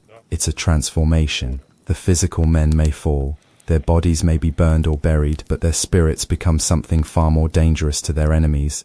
They become symbols, rallying cries, proof that some things matter more than survival. In the weeks following the fall of the Alamo, as news of the massacre spread across Texas like wildfire, something extraordinary happened. Instead of crushing the rebellion, Santa Anna's victory had the opposite effect. Every tavern, every farm, every settlement buzzed with outrage. The story grew in the telling. Travis's final letter was reprinted in newspapers across America. Crockett's death became the stuff of legend, and Bowie's final stand was sung about in ballads that made grown men weep. Sam Houston, the commander-in-chief of the Texas Army, found himself leading not just soldiers but avengers. Men flocked to his banner, not for land or gold, but for the chance to balance the scales for the Alamo. They came armed with rifles and fury, carrying with them the names of the dead, like sacred talismans. Meanwhile, Santa Anna, flush with his victory at the Alamo, made the classic mistake of successful generals throughout history. He began to believe his own propaganda. The Texans were broken, scattered, demoralized. The rebellion was over, and all that remained was the mopping up. He divided his forces, sending columns across Texas to accept the surrender of the remaining rebels and restore Mexican authority. It was exactly what Houston had been hoping for. The Texas commander was a student of warfare, a man who understood that sometimes the best strategy is to let your enemy make mistakes while you gather strength. He retreated deeper into Texas, drawing Santa Anna further from his supply lines, further from reinforcements, further into country where every tree might hide a Texan with a grudge and a rifle. Houston's army grew as it retreated. Volunteers arrived daily, many of them carrying weapons and grim determination, but little military training. They were farmers and shopkeepers, hunters and drifters, united by their fury over the Alamo and their hunger for revenge. Houston drilled them as they marched, turning angry civilians into something resembling soldiers. But the real weapon Houston carried wasn't cannon or cavalry. It was the memory of the Alamo. Every morning as the army prepared to march, someone would shout, "Remember the Alamo," and the cry would be taken up by hundreds of voices. It became more than a battle cry. It became a sacred obligation, a debt that could only be paid in Mexican blood. Santa Anna, meanwhile, was learning that occupying a hostile territory is rather different from conquering it. His divided forces faced constant harassment from Texan irregulars who knew the country and had no interest in fighting fair. Supply wagons were ambushed, isolated detachments were attacked at night, and Mexican soldiers began to understand that they were no longer fighting an army, but an entire population. The dictator's confidence began to waver as reports reached him of Houston's growing force and the increasingly hostile mood of the Texan settlements. What had seemed like a routine suppression of colonial rebellion was turning into something far more serious, a war of independence backed by a population that had been transformed from disgruntled colonists into implacable enemies. On April 21st, 1836, the two armies finally met at San Jacinto, near present-day Houston. Santa Anna had allowed himself to be caught in a poor position, trapped between a bayou and a river with his back to the water. It was the kind of tactical error that military academies use as textbook examples of what not to do. Houston's army approached in the afternoon, when the Mexican forces were resting, many of them taking their traditional siesta. The Texans advanced in silence, their fury held in check by discipline, and the promise of vengeance finally within reach. When they were within shouting distance of the Mexican camp, someone history doesn't record who gave voice to the rage that had been building for weeks. "Remember the Alamo." The cry was taken up by the entire army, hundreds of voices shouting the names of the dead as they charged into the sleeping Mexican camp. "Remember the Alamo. Remember Goliad." They came like a hurricane made of steel and fury, carrying with them the ghosts of Travis and Crockett and Bowie, the spirits of the men who had died to make this moment possible. The Battle of San Jacinto lasted 18 minutes. 18 minutes to destroy an army, capture a dictator, and win the independence of Texas. The Mexican forces, caught completely off guard, offered little organized resistance. Many threw down their weapons and begged for mercy. Others tried to flee, only to be cut down by Texans, who remembered that Santa Anna had offered no quarter at the Alamo. Santa Anna himself was captured the next day, hiding in the tall grass wearing a common soldier's uniform. When he was brought before Houston, the Texas commander could have executed him on the spot. Many of his men certainly wanted him to, but Houston was a politician as well as a general, and he understood that a living dictator who could sign treaties was worth more than a dead tyrant who could only provide satisfaction. The resulting Treaty of Velasco granted Texas its independence, recognized the Rio Grande as its southern border, and effectively ended the Texas Revolution. In less than 2 months, the disaster at the Alamo had been transformed into the birth of a nation. The men who died there had not died in vain. They had died to create the very conditions that made victory possible. But the story of the Alamo's influence didn't end with Texas independence.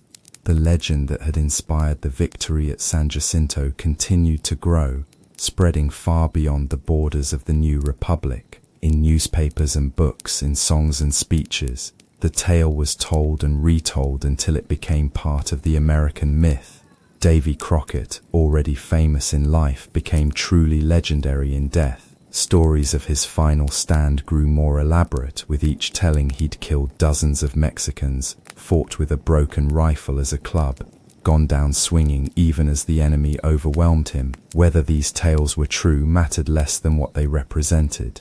The American ideal of the individual standing against overwhelming odds, refusing to surrender no matter the cost. William Travis, the young lawyer who'd found himself commanding a doomed fortress, became the embodiment of heroic leadership.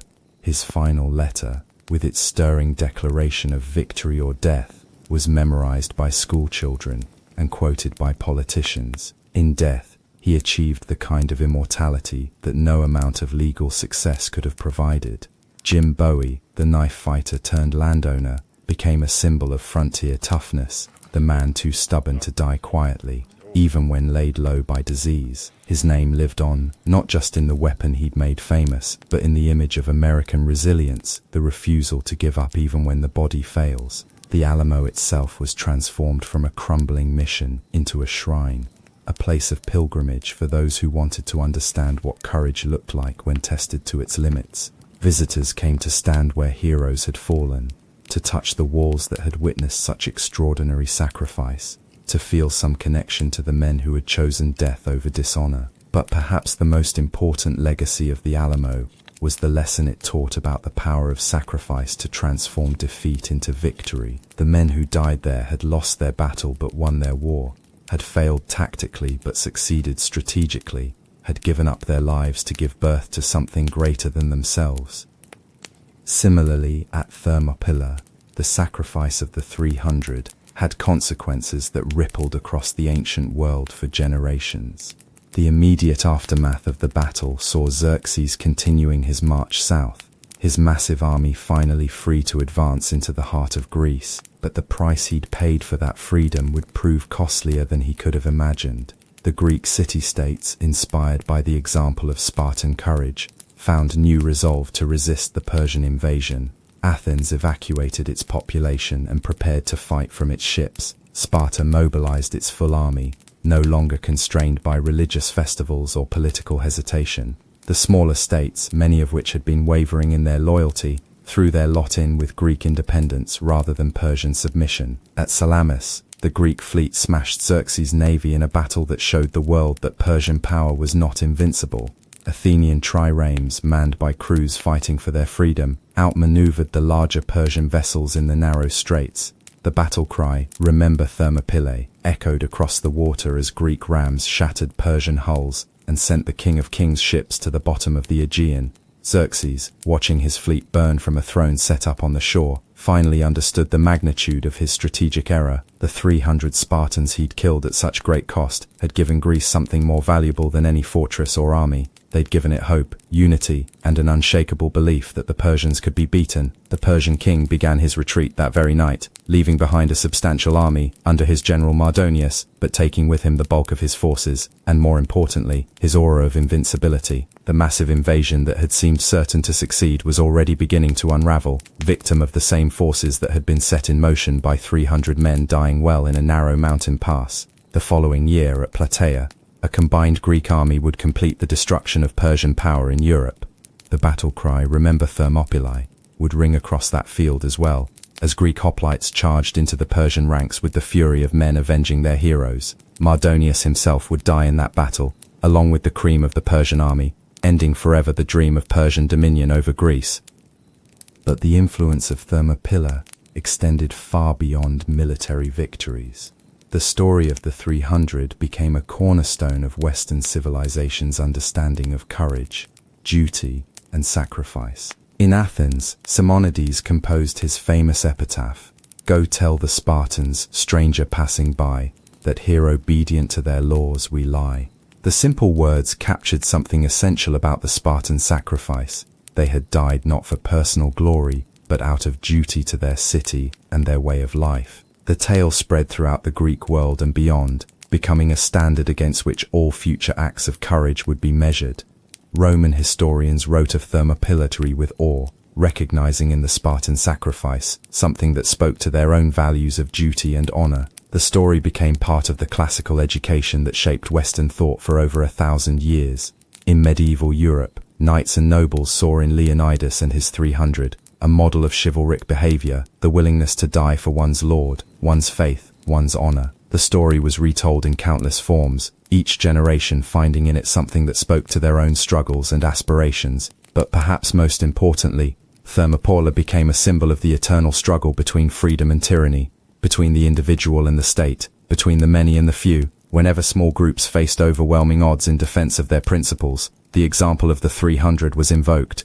Whenever tyranny seemed unstoppable, the memory of Spartan resistance provided hope. The American founders, steeped in classical learning, saw themselves as heirs to the Spartan tradition. When they spoke of liberty or death, when they pledged their lives, their fortunes, and their sacred honor, they were echoing the choice made by Leonidas at Thermopylae. The willingness to die for freedom that characterized the American Revolution had its roots in the narrow pass where 300 Spartans had made the ultimate sacrifice for Greece. During World War II, as Greek forces fought against overwhelming odds to resist the Axis invasion, "Remember Thermopylae" once again became a battle cry. Greek soldiers, facing German divisions with equipment and training far superior to their own, found inspiration in the ancient example of their ancestors. The spirit of the 300 lived on in the mountains of Greece, in the courage of ordinary men choosing to fight rather than submit. But the legacy of both battles, the Alamo and Thermopylae, extends beyond their immediate historical impact. They represent something fundamental about the human spirit, something that transcends nationality, culture, or era. They remind us that there are things worth dying for, that courage is not the absence of fear but the decision to act despite it, and that sometimes the greatest victories come from accepting defeat in the right cause. The men who died at the Alamo and Thermopylae understood that their deaths would accomplish something their lives alone could not. By choosing to stand and fight against impossible odds, they transformed themselves from ordinary mortals into eternal symbols. Their bodies fell, but their spirits rose to become something more powerful than any army. They became ideas, inspirations, proof that the human will cannot be conquered by force alone. In our modern world where physical courage is less often tested, and the great battles seem to be fought with technology rather than personal valor, the examples of the Alamo and Thermopylae remain relevant. They remind us that moral courage is just as important as physical bravery, that standing up for principle in the face of overwhelming opposition is still a form of heroism, and that sometimes the most important thing we can do is simply refuse to surrender what we believe in. The specific circumstances of these battles, the weapons, the tactics, the political situations, are products of their time. But the choices made by Travis and Leonidas, by the Tennessee Volunteers and the Spartan warriors, are timeless. They face the fundamental question that confronts all of us at crucial moments in our lives. When the cost of standing up for what we believe becomes everything we have, do we stand or do we fall? Their answer echoes across the centuries, written in bronze and stone, sung in ballads and remembered in ceremonies. They stood, they fought, they died as free men rather than live as slaves, and in doing so they proved that death is not the worst thing that can happen to a human being. Surrender of principle is worse, abandonment of duty is worse, the choice of safety over honor is worse. The legacy of the Alamo and Thermopylae is not that good men died, but that they died well. It's not that they were perfect. Travis was young and sometimes rash. Leonidas was a product of a brutal warrior culture. Both led men to deaths that might have been avoided, but that when faced with the ultimate test, they chose honor over survival, and in doing so achieved a form of immortality that no amount of wealth or power could purchase. Today, when we face our own battles, perhaps not with spears and rifles, but with moral dilemmas, ethical challenges, moments when we must choose between what is easy and what is right, we can draw strength from their example. We can ask ourselves what Travis would have done, what Leonidas would have chosen, what the 300 would have decided when faced with the choice between comfortable compromise and costly principle. The answer is always the same. They would have stood, they would have fought, they would have paid whatever price honor demanded, knowing that some things are worth more than life itself. And in standing with them across the centuries, in choosing principle over convenience and courage over comfort, we keep their spirits alive and make ourselves worthy of the freedom their sacrifices purchased. The battles are over, the smoke has cleared, the dead are long buried, but the choice they made, the choice between surrender and sacrifice, between safety and honor, between living on our knees and dying on our feet, that choice remains before us every day. And every time we choose as they did, every time we stand when standing costs everything, we prove that heroes are not born but made, forged in the fire of impossible decisions, and tempered by the knowledge that some things matter more than survival. Remember the Alamo, remember Thermopylae, remember that courage is contagious, that honor is immortal, and that the greatest victory of all is simply refusing to be conquered by anything less than death itself. But perhaps the most fascinating aspect of these two battles, separated by over 2 millennia, is how they reveal something fundamental about human nature that transcends time, culture, and circumstance. Strip away the bronze armor and the limestone walls, the Greek city-states and the Texas frontier, and you're left with the same essential choice that has confronted humans since we first picked up sticks and stones to defend what we loved. The choice is this: when faced with overwhelming odds and certain defeat, do you surrender what you believe in for the promise of survival, or do you stand and fight for something greater than yourself, knowing that your death might achieve what your life alone could not? It's a choice that echoes through every age, every culture, every human conflict. And what makes the Alamo and Thermopylae so enduringly powerful is that they represent the purest expression of that choice. Moments when ordinary men faced with impossible circumstances chose to become extraordinary. Consider for a moment the mathematics of courage. At the Alamo, roughly 200 men faced 4,000. At Thermopylae, 300 Spartans stood against perhaps 100,000 Persians. In purely rational terms, the choice to fight was insanity. Any reasonable cost-benefit analysis would have concluded that surrender was the only logical option. Live to fight another day. Preserve your life for battles you might actually win. Cut your losses and retreat. But courage, it turns out, doesn't operate according to mathematical principles. It operates according to something deeper, something that speaks to the part of us that would rather be defeated fighting for something meaningful than victorious fighting for nothing at all. This is why these stories continue to resonate in ways that accounts of easier victories do not. We remember Thermopylae far better than we remember Marathon, even though Marathon was actually a more decisive Greek victory. We sing songs about the Alamo more than we do about San Jacinto, even though San Jacinto was the battle that actually won Texas independence. The defeats, paradoxically, live longer in human memory than the victories, and there's a reason for that.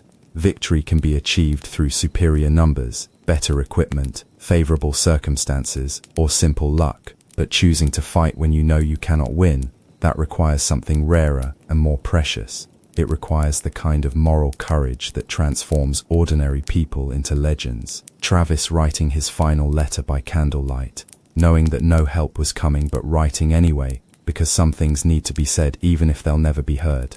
Leonidas looking out over the Persian host and calculating not his chances of survival, but how many enemies he could take with him. These moments reveal something about the human spirit that comfortable victories never could. But let's dig deeper into what made these men capable of such choices, because understanding their psychology helps us understand something crucial about courage itself. Both Travis and Leonidas came from cultures that had prepared them in different ways for exactly this kind of moment. Travis was a product of the American frontier, where self-reliance wasn't just a virtue but a necessity for survival. He'd grown up in a world where a man's word was his bond, where backing down from a fight was considered worse than losing it, where the worst thing you could be called was a coward. More importantly, Travis had internalized the revolutionary ideals that had founded America, the belief that some principles were worth dying for, that freedom was more valuable than life, that tyranny should be resisted regardless of the cost. These weren't abstract philosophical concepts to him, they were living beliefs that had shaped his entire worldview. Leonidas, meanwhile, was the product of perhaps the most militaristic society in human history. From the moment of his birth, he'd been raised to believe that death in battle was the highest honor a Spartan could achieve. The society that produced him had literally designed itself around the cultivation of warrior virtues, courage, discipline, honor, loyalty to the state above all else. But it wasn't just cultural conditioning that drove these men to their fateful choices. There was something more personal, more individual, at work. Both Travis and Leonidas understood, in ways that lesser men did not, that they were living in moments that would define not just their own lives but the lives of countless others. Travis knew that his stand at the Alamo would either inspire Texas to continue fighting or convince them that resistance was hopeless. The eyes of his fellow Texans were upon him, and he understood that his actions would determine whether the revolution lived or died. It was a crushing responsibility, the kind that would have broken a smaller man. Instead, it forged him into something harder than steel. Leonidas faced an even greater burden. He wasn't just fighting for Sparta, but for the entire Greek way of life. If he broke, if he ran, if he chose survival over duty, it wouldn't just be a personal failure, it would be the beginning of the end for Greek independence. The fate of civilization itself, as he understood it, rested on his shoulders and those of his 300 warriors. This is what separated them from ordinary heroes. They understood that their individual choices had cosmic consequences. They weren't just fighting for themselves, or even for their immediate comrades. They were fighting for ideas, for principles, for ways of life that would either survive or perish based on their decisions in those crucial moments. And here's where their stories become relevant to us.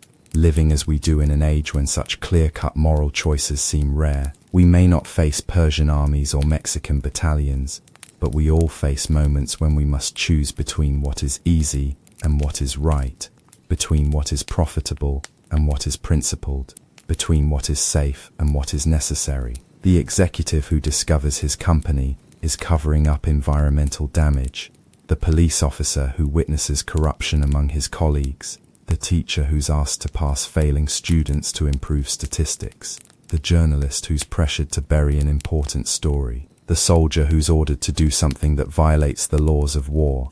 These may not seem like life and death situations, but they are. They're moments when our moral selves live or die, when our integrity is tested, when we discover what we're really made of. And in those moments, the examples of Travis and Leonidas become not just historical curiosities, but practical guides. What would they have done? The answer is always the same. They would have stood. They would have chosen principle over comfort, duty over safety, honor over survival. They would have paid whatever price integrity demanded, knowing that some things are more valuable than any individual life. But courage, as both men understood, is not just about grand gestures in dramatic moments. It's also about the daily practice of smaller virtues that prepare us for larger tests. Travis didn't become capable of dying for Texas independence overnight. He became that man through years of smaller choices, smaller stands, smaller moments when he chose the harder path because it was the right one. Leonidas didn't develop his legendary courage in a single moment at Thermopylae. He forged it through decades of training, discipline, and adherence to Spartan values that prized honor above life. The final battle was just the culmination of a lifetime spent preparing for exactly that kind of test. This is perhaps the most practical lesson their stories offer us. Courage is a habit, not an inspiration. It's something you develop through practice, not something that strikes you like lightning in moments of crisis. Every time we tell the truth when lying would be easier, every time we stand up for someone who can't defend themselves, every time we choose integrity over advantage, we're training for our own Alamo, our own Thermopylae, because those moments will come, maybe not with cannons and spears, but they'll come. Moments when everything we claim to believe will be tested, when our principles will collide with our interests, when we'll have to choose between being comfortable and being right. And in those moments we'll either rise to the occasion, or we won't, based largely on how we've prepared ourselves through all the smaller choices that preceded them. The men who died at the Alamo and Thermopylae weren't superhuman. They were products of their time and culture, with all the limitations that implies. Travis was young and sometimes rash.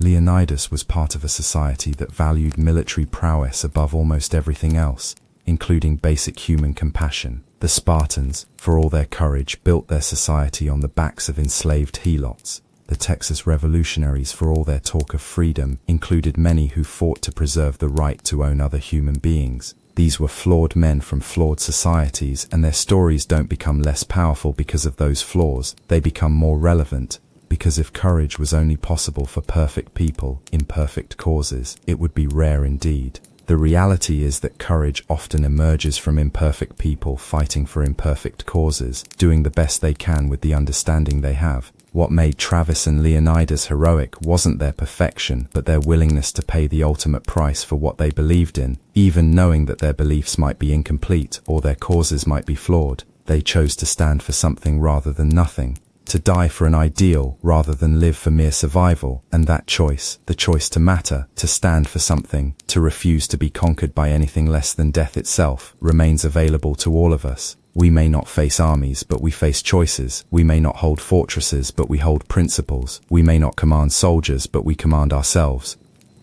The question is whether we'll use that command wisely, whether we'll prepare ourselves for the tests that await us, whether we'll choose to be the kind of people who stand when standing costs everything. Because somewhere in our future, probably when we least expect it, our own moment will come. Our own choice between comfort and principle, safety and honor, surrender and sacrifice. When that moment arrives, we'll either be ready or we won't. We'll either have developed the moral muscle memory that allows us to choose correctly without hesitation, or we'll find ourselves wanting. And in that moment of truth, the examples of the Alamo and Thermopylae will either inspire us to greatness or judge us for our failure. The defenders of the Alamo didn't know they were creating a legend when they chose to stay and fight. They simply knew that running away felt worse than standing still. The 300 Spartans didn't know their names would be remembered for thousands of years when they marched into the narrow pass. They simply knew that some things were worth dying for, even if they couldn't articulate exactly what those things were.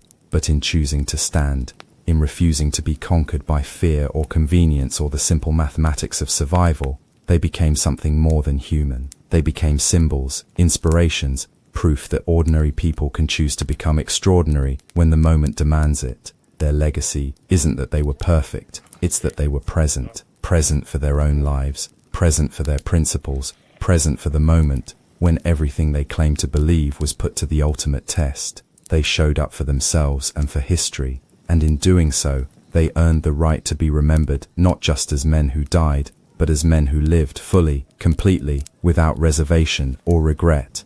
The rest of us are still trying to earn that same right, still trying to figure out what we're willing to die for, what principles we'll defend regardless of cost, what kind of people we want to be when our own moment of truth arrives. The examples of Travis and Leonidas don't give us easy answers, but they give us something more valuable. They give us a standard to measure ourselves against, a vision of what human courage can look like when tested to its limits.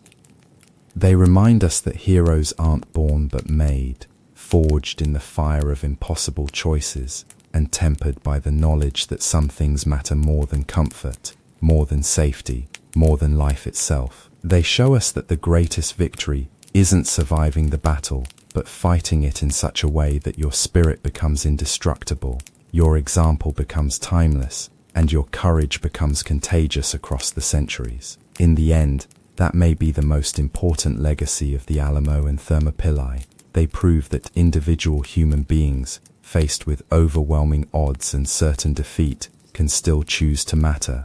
They can still choose to stand for something greater than themselves. They can still choose to become the kind of people who inspire others to similar acts of courage, long after their own battles are over. And in making that choice, in standing when they could have run, in fighting when they could have surrendered, in dying when they could have lived, they achieved something that no empire, no army, no amount of gold or power could ever take away from them. They achieved immortality through the simple act of refusing to be conquered by anything less than death itself. This immortality manifests in ways that would have astonished the men who earned it. Travis, who died at 26 thinking he was writing military dispatches, created literature that endures centuries later. His letters from the Alamo are studied not just for their historical value, but for their pure emotional power, the ability of desperate words written by candlelight to move readers who've never seen Texas, never held a rifle, never faced death for an ideal. Leonidas, who thought he was simply doing his duty as a Spartan king, became the template for heroic leadership that influenced everyone from Alexander the Great to Winston Churchill. His decision to stand at Thermopylae didn't just save Greece, it created a model of courage that leaders would invoke when facing their own impossible odds. But perhaps most remarkably, their influence extends far beyond the military and political spheres where they actually operated. Artists, writers, philosophers, and ordinary people struggling with everyday moral dilemmas draw inspiration from their examples. The accountant who refuses to falsify records, the whistleblower who exposes corruption, the teacher who stands up to administrative pressure, all of them, in their own way, are walking in the footsteps of men who chose principle over survival 2,000 years ago. This is because the essential challenge these men faced, the choice between what is easy and what is right, never goes away. The specific circumstances change.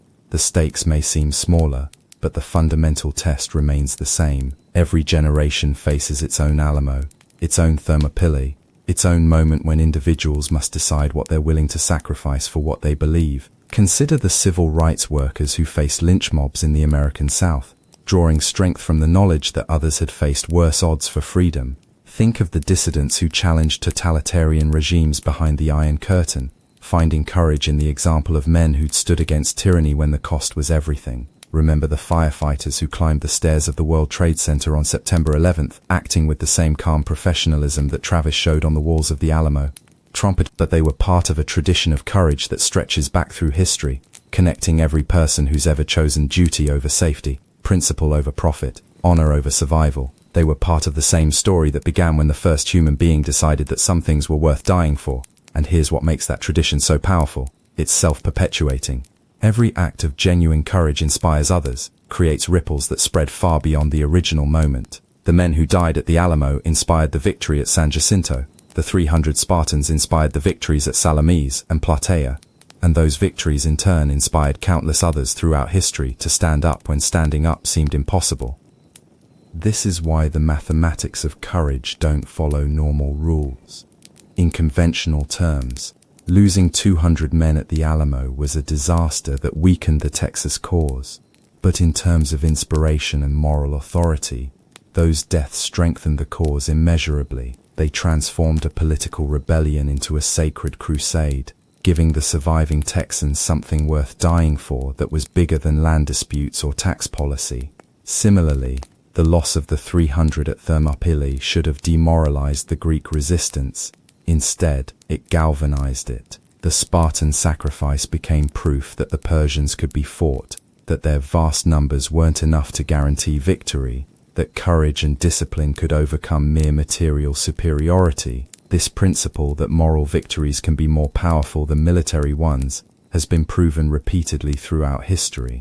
The early Christian martyrs didn't defeat the Roman Empire through force of arms, they defeated it through the power of their example, proving that there were things the empire couldn't take away from them no matter how much force it applied. Gandhi didn't drive the British out of India with weapons, he did it by demonstrating that their rule depended ultimately on Indian consent, and that consent could be withdrawn by people willing to suffer for their principles. The same dynamic played out in the American civil rights movement, where activists deliberately chose nonviolence even when facing violent opposition. They understood, perhaps instinctively, what Travis and Leonidas had understood, that sometimes losing in the right way is more powerful than winning in the wrong way, that moral authority is worth more than tactical advantage. But recognizing the power of noble sacrifice doesn't mean romanticizing death or treating suicide as heroism. What made the stands at the Alamo and Thermopylae heroic wasn't that the defenders died, but that they died trying to accomplish something greater than themselves. They didn't seek death for its own sake, they accepted it as the price of defending what they believed in. This distinction is crucial because it separates genuine heroism from mere martyrdom. Travis and Leonidas weren't trying to die, they were trying to live up to their own highest ideals, and they were willing to pay whatever price that required. Their deaths weren't the goal, they were the cost of achieving the goal, and that goal, preserving freedom, defending their people, standing up to tyranny, was worth any price they might be asked to pay. This is what makes their examples so relevant to those of us who will probably never face enemy armies or fight for national independence. We may not be called upon to die for our principles, but we're constantly called upon to live for them, and living for your principles, really living for them, not just talking about them, often requires sacrifices that feel almost as difficult as death. The executive who takes a stand against corruption and loses his job, the scientist who publishes inconvenient findings and sees her career stalled, the soldier who refuses an illegal order and faces court-martial, the citizen who speaks truth to power and finds himself ostracized by his community. These people face their own versions of the choice that confronted Travis and Leonidas, and they make their decisions knowing that the cost might be everything they've worked for. But here's what they also know, what the men at the Alamo and Thermopylae knew, that the cost of not standing up is even higher. It's the cost of looking in the mirror and seeing someone who chose comfort over principle, safety over honor, survival over significance. It's the cost of knowing that when your moment came, when history called your name, you weren't present for your own life. This is why these ancient stories still matter in our modern world. They remind us that the essential human struggles don't change, even when the circumstances do. The choice between courage and cowardice, between principle and pragmatism, between doing what's right and doing what's easy. These choices are as relevant today as they were in 1836 or 480 BC. They also remind us that we're part of something bigger than ourselves, part of a tradition of human courage that stretches back through the millennia. Every time we choose the harder path because it's the right one, every time we stand up when it would be easier to sit down, every time we speak truth when silence would be safer, we're adding our own chapter to the same story that includes the Alamo and Thermopylae. And that story isn't finished yet. It won't be finished as long as there are human beings capable of choosing principle over comfort, duty over safety, honor over survival. Somewhere right now, someone is facing their own impossible choice, their own moment of truth, their own chance to join the ranks of those who stood when standing cost everything. They may not know it yet, but they're part of the same story that began with 300 Spartans in a mountain pass and 200 Texans in a crumbling mission. They're inheritors of a tradition that proves again and again that individual human beings faced with overwhelming odds can still choose to matter, still choose to stand for something greater than themselves, still choose to become the kind of people who inspire others to similar acts of courage long after their own battles are over. The specific battles change, but the choice remains the same. The stakes may seem smaller, but they're not.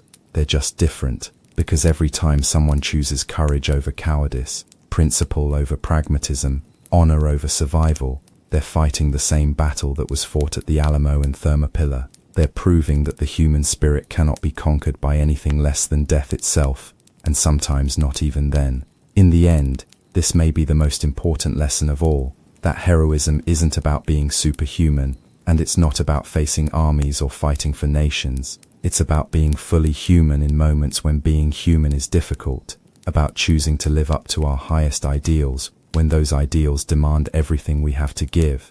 Travis and Leonidas weren't different from us in any fundamental way. They faced the same essential choice we all face. What kind of person do you want to be when everything is on the line? Their answer echoes across the centuries, as relevant today as it was when they first spoke it with their lives. Be the kind of person who stands. Be the kind of person who fights for what matters. Be the kind of person who refuses to be conquered by anything less than death itself. And if death comes anyway, then make sure it comes to someone worth remembering, someone whose example will inspire others to similar acts of courage, someone whose spirit becomes too strong to kill. Make sure your last stand becomes not an ending but a beginning, the beginning of a story that will outlive empires, outlast armies, and prove to future generations that ordinary people faced with extraordinary choices can still choose to become extraordinary themselves.